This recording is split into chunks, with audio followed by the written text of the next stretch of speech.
Welcome to Reading the New Testament in Original Greek. We're reading in this session Matthew chapter 2 and the second half of the verse 13. If you haven't looked at this session, the first parts of verse 13, please take a look at first and then continue to the second half. We talked about it last time in the third sentence. Ke isti eki. Isti, the difference between isti and ithi, which originally imi and imi. Right? We'll look at the last sessions if you don't remember it. Okay, eos an ipo. Until. Now I want to take a look at an, the grammatically very complicated issues with conditional sentence usually. Excuse me. Eos means until. We have seen previously that it came with genitive u, eos u. Well, it's not always. It's the rare cases with the u in the genitive. Usually eos until it stands by itself. Eos an. Now, before you talk about, if you see an, first of all, what you have to do is where is it located? This is very important. Is it in the main clause or in dependent clause?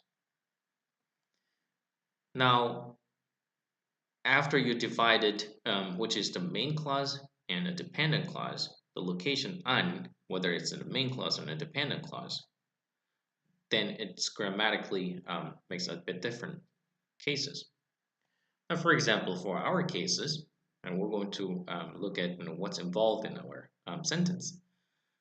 Que isti aquí, go there until eos iposi, until I tell you. So what is the main clause? And what is the main sentence? Of course, it's then que isti aquí, and go there until I tell you so. Until I tell you. Well, it can't not stand by itself, so it's dependent clause, right? The an is located in between eos until I tell you. Now, now we have identified this an is in the dependent clause. Then what's the next step? Is the verb mood. What is the verb mood that in the dependent clause? Now we have ipo. And we talked about this one before with ipon and idon. Don't get confused with idon and with ipon. Well, ipon was my way of memorizing it with a pie, with a p. What you do with a pie, you eat with the mouth. Then that's why it's ipon. It means I said, and idon is I saw. Now we have ipon as the aorist, the first person, the indicative. Now we have ipo with omega, with a vocal stretch ending. It's a typical ending for subjunctive, right? O is e. It's a similar, it's almost the pronunciation in a modern Greek. It's the same as in the present active, O is e. But instead, the spelling, it's a different with a vocal stretch. O, omega, and the eta with the iota subscriptums, right? We say epsilon is the iota, usually, in the present indicative.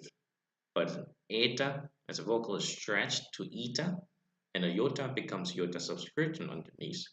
So in a subjunctive, O is E, with E's, eta with the iota subscriptums as an indication that it's a subjunctive.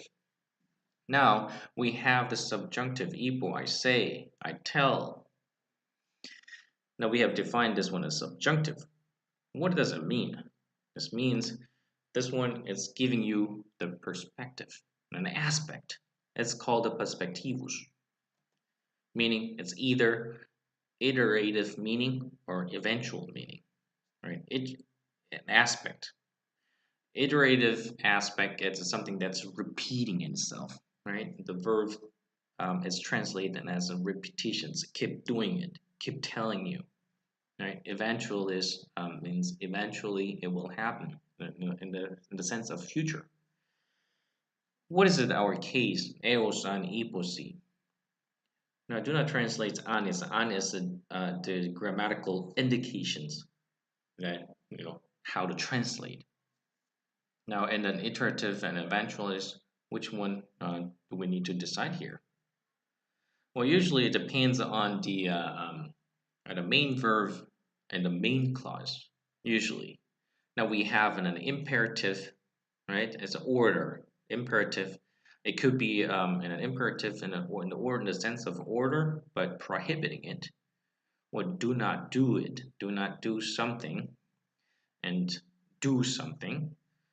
And also, there is also a temporal signal word. For example, our case, eos. We have both eos and isti, an imperative, which indicates that we have to translate an eventualis, that will eventually happen. If you translate into iterative, then go there, right? Keep going there until I keep telling you. Well, or go there until I keep telling you. Well, it doesn't make any sense, right? That's why it's just one punctual the one point that will in the future sense happen. That's why we have to take them in eventualities. So go there until I tell you. Punkt. No repetition. Excuse me. So try to remember when you see an, then is it in the main clause or dependent clause? If it's in the dependent clause, usually, in almost all cases, no optative it will be followed. When it's in the main clause, usually an optative follows, and it makes it different categories. But in a dependent clause, the verb is not, in almost all cases, optative. Then defines the mood of the verb and whether you're going to translate in an iterativus or eventualis. Okay, that's the key. Now, the rest of the verse 13. Meli. Meli means, as in from the verb melo, he will, I will. I'm about to do something. I plan to do something means melo. Now, I plan to do something, right? To, infinitive, to do. I will to do something. I'm about to do something. It naturally requires excuse me, an infinitive. We have zidin from the zideo, and with the ending the aorist, the in. Zidin is an infinitive that's required by melo. So if you see melo, try to find first where is the infinitive. Then of course, then what you have to do is then find the subject. What subject could be there? The subject could not may not be there because meli itself is the ending in the third person singular. If it's clearly someone who previously talked about it, no subject could appear. But we have Herodes in a nominative case, makes it perfect match for the verb meli. So the King Herod is about to, right? Because it's in a present form.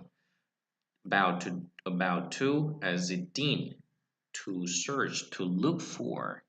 When you say to seek, to look for, then of course, what is it looking for and what? And then naturally, accusative object is required.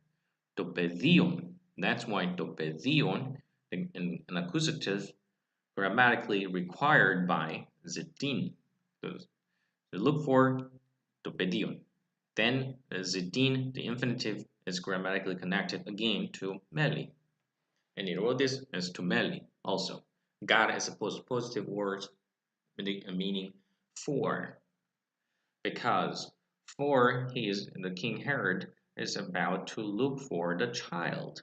Now when you say to look for in a Greek word ziteo, it gives a more sense of an effort. He has to put an effort to look for. Okay, although it's in a in a dictionary, it gives a meaning of to look for, to seek, but it has more efforts into it. It's very difficult to find something, so he has to put extra efforts to look for, to seek. That's what it means in entail. Now what we have rest do apolese afto. Now before we talk about do, the genitive definite article, apolese is an infinitive again with sigma alpha iota. Apoleo, apolimi is from the verb napolimi, right? And apo is a compound verb, apo plus olimi. Now olimi changes in the future, oleo, olesa, oleleka. Now we have an infinitive ending sigma alpha iota. It's a typical ending also in the aorist active, right? Apolese. Now to let's see, to destroy. Apolimi means to destroy or to ruin. Now making it with a definite article do, it's just simply definite articles with infinitive means it's a substantive.